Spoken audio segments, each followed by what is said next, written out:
क्या हमारी पहचान केवल एक मैं तक सीमित है या कई तत्वों का जोड़ है? बौद्ध धर्म कहता है कि हम 5 स्कंधों से बने हैं: रूप, वेदना, संज्ञा, संखार और विज्ञान, और इन्हें समझकर हम जीवन में तनाव कम कर सकते हैं। आइए जानते हैं कैसे।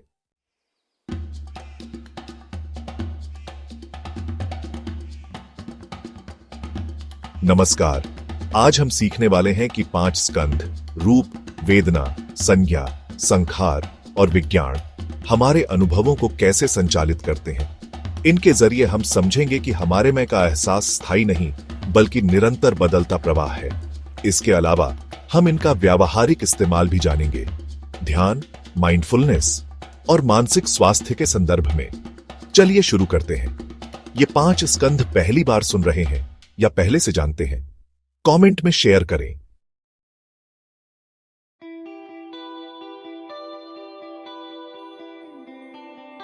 थेरवाद में हम अनात्म, नो सेल्फ की बात सुनते हैं। अनत्तलक्षण सुत्त में कहा गया कि रूप, वेदना, संज्ञा, संखार, विज्ञान यह मेरा नहीं, यह मैं नहीं। साथ प्रैक्टिकली क्या करें? विपश्यना जैसे अभ्यासों में हर स्कंध का उठना और मिटना देखें। इससे समझ आता है कि सब अनित्य, इम्परमानेंट है, जिससे आसक्ति कम होती है। महायान में 5 स्कंध को शून्य बताया जाता है। रूपम शून्यता, शून्यता एव रूपम, यानी इनका कोई स्थायी स्वभाव नहीं। हृदय सूत्र, हार्ट सूत्रा में ये लाइंस बहुत प्रसिद्ध हैं। इसमें माध्यमक, माध्यमिका और युगाचार, योगाकरा दोनों मतों में अलग अलग व्याख्या है, पर सार एक है। स्कंध निष्प्रभ, एम्प्टी हैं और सही समझ से करुणा व प्रज्ञा बढ़ती है। वज्रयान परंपरा कहती है कि 5 स्कंध के भीतर ही 5 ज्ञान निहित हैं।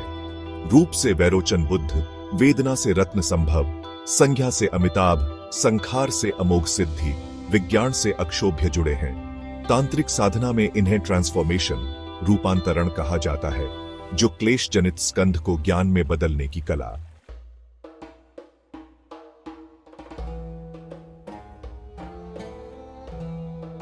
माइंडफुलनेस अभ्यास जैसे बॉडी स्कैन या श्वास पर ध्यान हमें रूप, बॉडी सेंसेशंस पर ध्यान देना सिखाता है।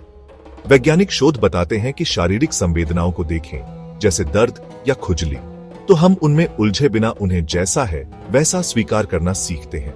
इससे तनाव कम हो सकता है। हर पल सुखद, दुखद या तटस्थ भाव होता है। माइंडफुलनेस सतिपट्ठान में वेदनानुपश्यना नाम से इसकी प्रैक्टिस होती है।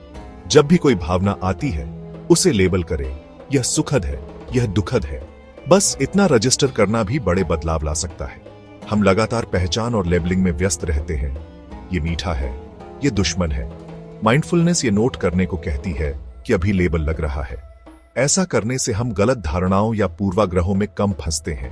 ये हमारी मानसिक आदतें, भावनाएं, इरादे हैं।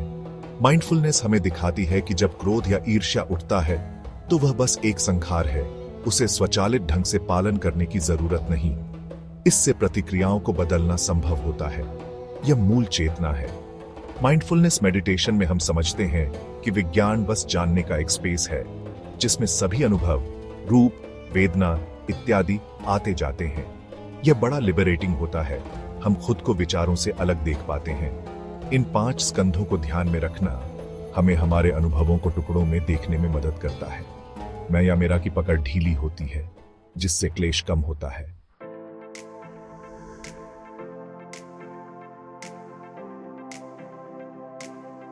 आधुनिक मनोविज्ञान भी कहता है कि हम अपने अनुभवों को अलग अलग स्तरों, भावना, सोच, शारीरिक अनुभूति, चेतना में देख सकते हैं। कॉग्निटिव साइंस में यही सेगमेंटेशन यानी अलग अलग हिस्से में बांटना हमें बायसेस और एरर्स पहचानने में मदद करता है। भावनात्मक नियंत्रण, जिसे इमोशन रेगुलेशन भी कहते हैं, माइंडफुलनेस से एमिग्डाला की ओवर एक्टिवेशन कम होती है और प्रीफ्रंटल कॉर्टेक्स की संलग्नता बढ़ती है, जिससे बेहतर इमोशनल कंट्रोल होता है। डिकेंडरिंग यानी डिसेंटरिंग, ये विचारों से जुड़ने की बजाय उन्हें बाहर से देखने का अभ्यास है। 5 स्कंध को समझना ऐसा ही एक एंगल देता है, क्योंकि हम सोच को संज्ञा या संखार के रूप में देख पाते हैं।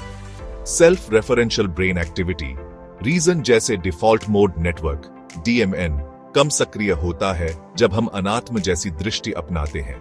इसका मतलब हम कम रुमिनेशन यानी बार बार सोचने में फंसते नहीं हैं, जिससे मानसिक स्वास्थ्य बेहतर होता है।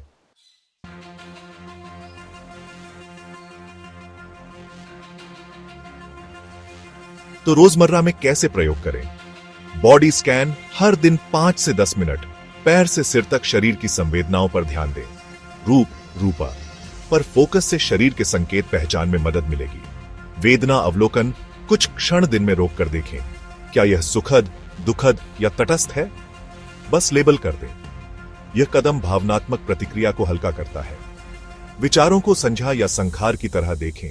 जब कोई नकारात्मक सोच आए, बोलें, यह बस एक मानसिक गठन है।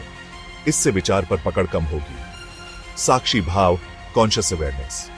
मेडिटेशन के दौरान खुद को चेतना के रूप में अनुभव करें, जिसमें सब कुछ घटित हो रहा है। यह विवेकशील दूरी लाता है। डायरी या जर्नल दिन के अंत में लिखें कि किस स्कंध ने दिन में बड़ा रोल निभाया। क्या शरीर, रूप की थकान थी या वेदना का दुखद स्वर? इससे सतर्कता बढ़ेगी। धीरे धीरे अभ्यास से आप पाएंगे कि चिंता या क्रोध आने पर आप तुरंत पहचान जाते हैं, ओह, यह संखार का असर है। शरीर में ऐसा तनाव है, भावना दुखद है, और फिर उस पार्श्व से बाहर आना आसान हो जाएगा।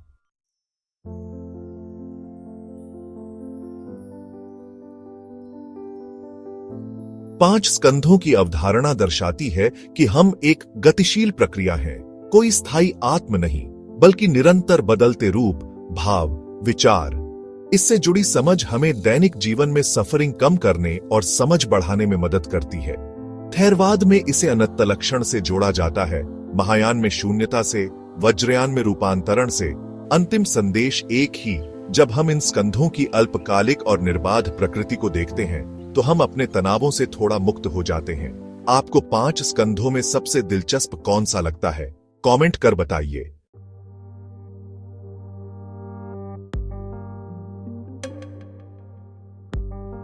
आज हमने 5 स्कंधों की बुनियादी समझ और उनका व्यावहारिक लाभ देखा। चाहे वह माइंडफुलनेस प्रैक्टिस हो या आधुनिक मनोविज्ञान की भाषा में डिसेंटरिंग। आशा है इससे आपके ध्यान, मानसिक स्वास्थ्य या रोजमर्रा के सुख शांति में मदद मिलेगी। आगे की किसी भी वीडियो में हम इससे संबंधित 4 फाउंडेशंस ऑफ माइंडफुलनेस, सतिपट्ठान या अनात्मकी और गहराई भी देखेंगे। तब तक यह याद रखिए कि आप इन स्कंधों को अनुभव कर सकते हैं, पर ये आपकी संपूर्ण पहचान नहीं है। ये बस घटक हैं जो निरंतर आते जाते रहते हैं।